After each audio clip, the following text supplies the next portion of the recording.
شرح این و دیگر خبرها. در دایره بازی‌های دوری 11 لیگای عالی فوتبال مملکت دسته‌های استراوشن دوشنبه 83 و کوکتوش خطلون با هم رقابت کردند.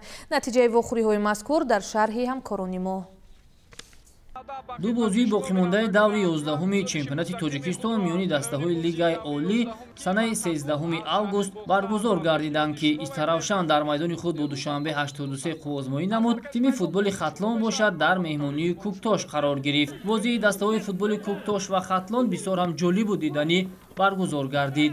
Дар дақиқаи 20-уми рақобат тӯб баъд аз бархӯрдан ба дарвозабони тими футболи ноҳияи Рӯдакӣ Қурбоналӣ Бобоев мустақиман вориди тури дарвоза шуда баъдин васила Хатлон ба пеш баромад. Дар дақиқаҳои аввали қисмати дуюми бозӣ бошад довари майдон ҷониби дарвозаи Хатлон зарбаи ҷаримавии 11 метра таъин намуд. Футболбози дастаи Куктош Муҳаммад Саидхуҷа зарбаи ҷаримавии 11 метраро иҷро намуда ҳисобро 1-1 намуд.